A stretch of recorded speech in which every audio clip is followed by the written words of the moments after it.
Hey, Eagles fans, what is going down? It's your boy Dre, aka Dre Diesel, coming to you live from sunny California. And you know what we doing? We talking those Philadelphia Eagles 24/7, 365 all year long. It don't stop. You know what it is. Today we're going to talk about some defensive tackle. We're going to talk about some running backs. We're going to talk about some tight ends. And we are going to talk about Jalen Hurts a little bit, but I'm not getting into this drama that's been going on this week, guys. I'm sure you guys have had enough of it. And I'll tell you straight up, I don't buy it for one bit. To me, it's all media spin. I don't buy it for 1 second. This is Cali Eagles, baby. Let's go.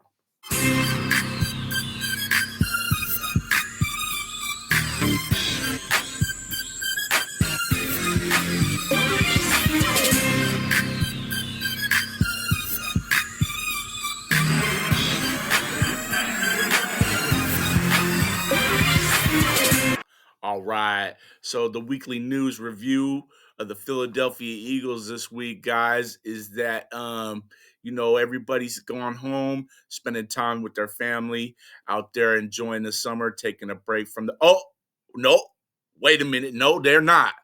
Because just like the fans never take a day off, Jalen Hurts, Saquon Barkley, and AJ Brown, they don't want to stop, and they ain't stopping. They still out there working, boy. This is going to be our year, and that's what's up. That's what I want to see from my QB1.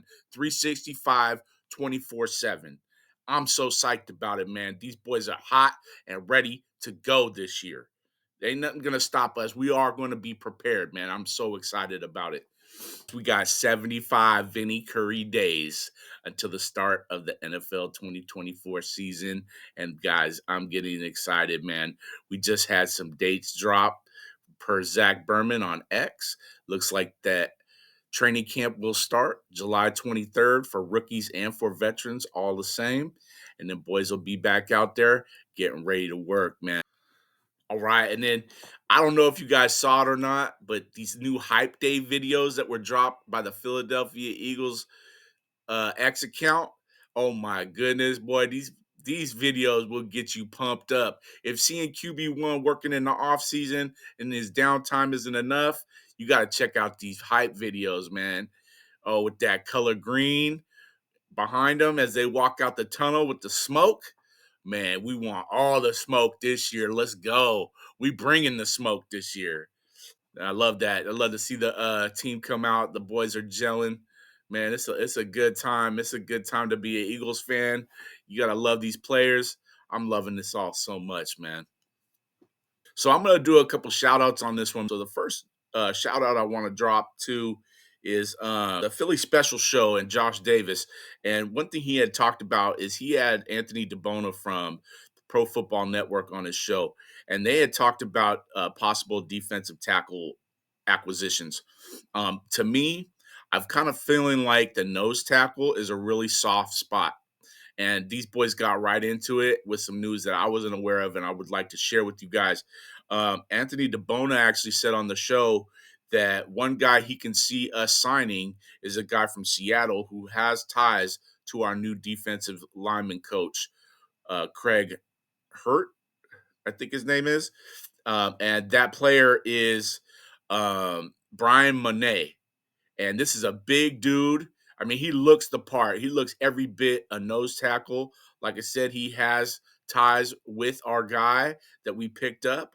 And the dude has been really productive for a really strong Seattle Seahawks defense. So, when I went back and I looked at these defensive tackles, we got some big guys. Gabe Hall is about as tall as an oak tree. Um, uh, Marlon T, he's a good guy to have there, but he's undersized. I mean, none of these guys are really breaking 300 pounds, or barely are. And we really need a bruiser, a big bowling ball in that middle. And I feel like this Brian Monet guy could probably possibly be that. So that sounds like a good signing. Let me know what you guys think on that because I really feel like we could use another guy in there to back up that nose position, like I was saying last week. All right. So I also want to talk a little bit about CJGJ. So 2002, when he left the team, man, you know, this guy had a bad outing with us, left on kind of bad terms. And, this guy's a cocky dude. He's got a little bit of an attitude with his green hair as he left us, and, Eagles, we're going to bite back. So there was some bad blood there. I wouldn't say the bridge was already all the way burnt down because obviously he's back. But once he was let go, the media really did dehumanize this guy and make him out to be some cocky, hothead individual. And, I'm not going to lie, I started feeling some kind of way about it and got in my feelings. Not only one was I vulnerable because I didn't want to see the guy go in the first place, but then making him out to look like that, I really didn't have any good feelings about the guy at all. And then he comes onto the Philadelphia Eagles X account and answer some questions. And I got to tell you guys, man, it really changed the way I look at this dude. Really did bring him back to human status. And I got to tell you, he seems like a really cool dude, actually, man. I was wrong about what I took from the media for sure. And it was nice to see another side of him. I'm really glad that he came in and was able to do that for the fans.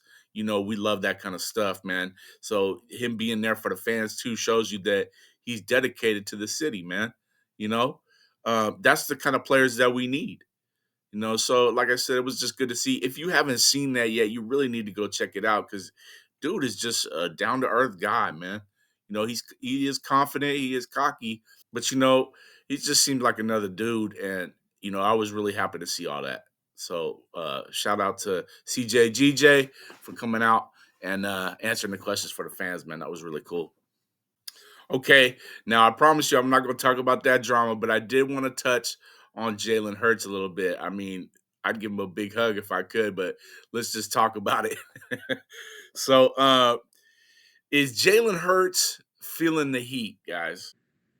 I mean, it's a great question. I don't know that I know the answer to it. So I have a feeling that maybe the pressure cooker might be up for one man named Jalen Hurts this year. And the reason why I say that is because there's a lot of factors that are going into this season that could really put a lot of pressure on a player, man. Is there any guy that I think could handle the pressure cooker? Is there any guy that's been through the ringer a lot? That's Jalen Hurts, man. He's been through a lot of different coaches, a lot of different schemes, and a lot of different naysayers. But there's a couple of things we need to look at, man. First of all, he's a quarterback couldn't ask for a better cast around him. So if things do go bad, the finger's going to be solely pointed back at him. That's for sure. So he's going to have to really take control of this team and do some things with it. And if he doesn't, man, it's going to really come back on him. So that's one thing. Another thing is that we spent a third round pick to bring in a starter from last year, Kenny Pickett. Uh, Kenny, Pennsylvania, I guess. The dude is rooted in Pennsylvania pretty deep, I guess. And why would they spend a third round pick to go get a backup if the Eagles weren't feeling some kind of way? You know what I'm saying? So it's possible that Jalen is feeling the heat from above now with that pickup. And like I said, I think he can handle it. But man, that's a little scary feeling. Why waste a third round pick to go get your backup if they believe in me? You know what I'm saying? So that's a little bit of pressure right there too. Excuse me. I love my QB1, man. Number one is my guy. I'm not gonna bash him, but I am gonna tell you this. He did not necessarily play very well. And the standard doesn't always live up to each player. It depends on who we like and who we don't like. If we do like a player, it seems everybody's like, oh, well, nobody played good last year. And if we don't like a player, oh, well, he didn't play good last year. Well, I'm not doing either or that. None of these guys did play very well last year, and I will put it on the coaches. But, to be honest, Jalen Hurts was one of them. And, he did his best to try and elevate the team. They did scrap and fight, even though it looked real ugly. They did try their best to do what they could. But, a lot of turnovers, a lot of things like that, it just doesn't look good for you, man. So there was that. You know what I'm saying? And to see him play bad post a huge payday, that's a lot of heat. That's a lot of heat for you, and people are going to expect more, even if isn't necessarily good coaching. You got paid 100 million. But like I said, I think that if anybody can handle the fire, I know Jalen Hurts can. QB1, man, I believe in you. You know what I'm saying? I know we're going to do this. So it's not a thing for me. But honestly, I do really feel like the heat is on blast for my guy this year. Okay, then just want to touch on the running backs a little bit too. Just wondering from you guys, what running backs do you think are going to make the team this year? Because I've been going back and forth about it. I really love the Davis Price kid, and then we've got these two rookies, and then we've got Kenneth Gainwell, and so I looked at it a little bit deeper, and one thing I noticed is that okay, Shipley, right? Well, he was a high round pick. We're talking about a full on starter for a top college team, full on Will Shipley, Clemson, and the dude balled out. So we got some talent there, right? And then we've got the undrafted rookie Kendall Milton is his name from Georgia, and this dude is a big bruiser. Um, Took some time to check out his tape. It's really nice. Georgia. They create holes like nobody's business. So I think my fat ass could probably run through those holes. But I loved how he could stab, get his foot in. Doesn't have high top end speed, but he can stab that foot, cut, and go. And it looks really good when he's doing it. And one thing I noticed is that I think it would be hard pressed to not make the team as he was one of the highest paid undrafted rookie free agents of all of them. I want to say they gave him a crazy guaranteed signing bonus as well as a high 1 year contract. So I would imagine that Will Shipley and Kendall Milton are going to make this team. And that being said, who else does that leave room for? I'm going to say Saquon Barkley and Kenneth Gainwell, and the rest, man, I don't know. The rest are really going to have to make a showing. I'm not mad at if a Davis Price comes in, works his butt off, and steals the show. But you know how it is with our organization, man. If we sign a guy and we got a lot of money in a guy, be hard pressed to bench him. If we bring in a guy with a high rookie pick, they're gonna play him, a la Jalen Rager. You know what I'm saying? So I'd say there's an uphill battle for these other running backs, and those four are the ones we're going to have. But I don't know, man. We're going to see. It's just another juicy part of training camp that I can't wait for. Okay, so I do want to give another shout out to my boy Joey Shake 72. If you haven't seen these guys, by the way, the Philly Special Show, and also Joey Shake 72. These are two really great Philadelphia Eagles podcast guys, man. You got to go check these guys out. They're awesome. And one thing that Shakes was talking about this week was the tight end position. And it really got me to thinking, man, because what do we do behind Goddard, right? So we got Goddard, and then we got No Stall, and then we got Calcaterra, and then we got uh UC Umanzama? No, something like that. And then we got Albert O. I'm not even gonna try his last name. And then I know we had another dude that you better stop it. And then we got another dude named EJ Jenkins, I think his name is. And apparently he's been shining in the OTAs as well. So I wanted to take a little bit of a deeper dive into this as well, and I thank you, Joey Shake, so much for bringing this up because it's very interesting. Um, what are we gonna do in the run game? Because I looked at these guys' stats a little bit. I took a look at, well, basically, I didn't look at the other guys because they don't really have many stats for us. But the guys that started for us, Grant Calcaterra and Jack Stahl, who is not here anymore. And I looked at their stats, and I can tell you guys that you know there's going to be a big hole for us missing Jack Stahl. Jack Stahl was in a lot for us. And what I did is I looked at the amount of snaps played last year versus the amount of routes run.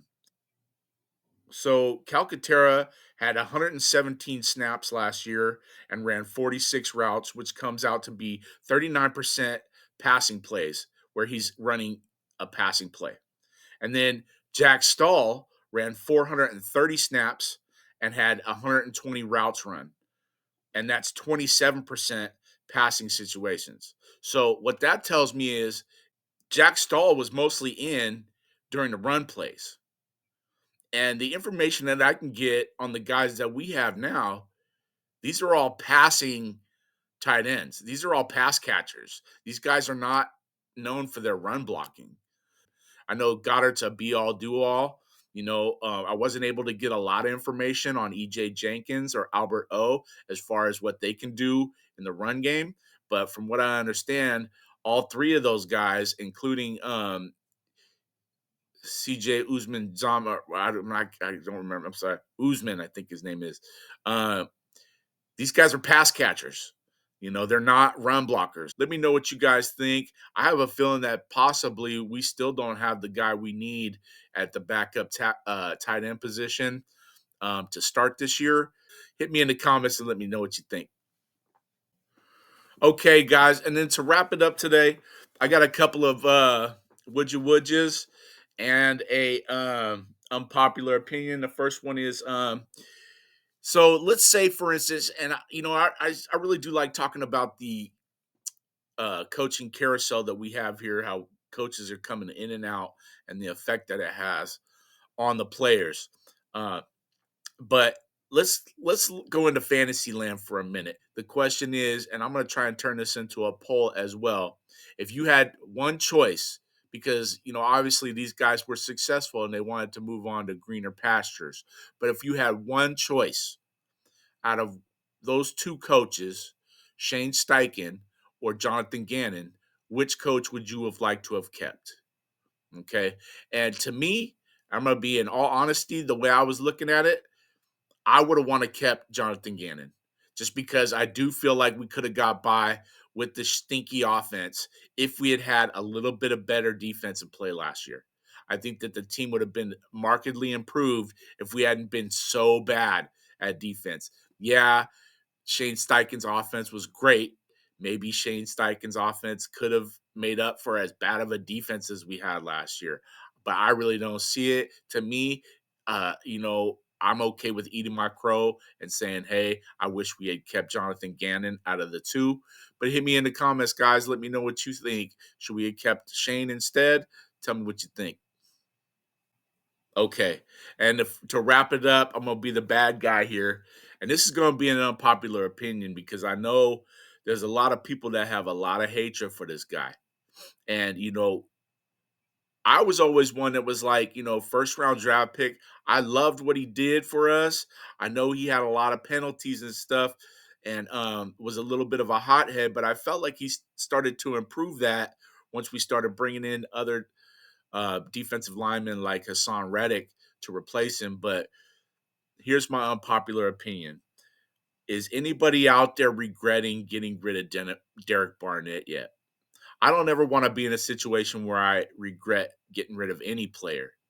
But I got to be honest with you guys. I really have a feeling we're going to regret getting rid of this guy with having to get rid of Hassan Reddick, the question marks surrounding Nolan Smith and Bryce Huff for what we paid for him, and then with BG getting older, and then Derek Barnett going to Houston and doing his thing, like he does, like the Eagles try to say he doesn't do, you know, um, it just all kind of makes me think that we possibly might be end up regretting this.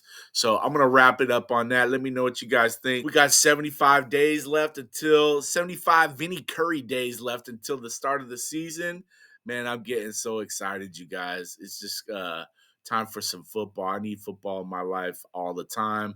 Thank God for you guys. I could come out and talk with you guys about it. It's Dre, aka Dre Diesel. Sunny California, baby. Thanks for meeting me at the door. We'll hit you on the next one. I'm out.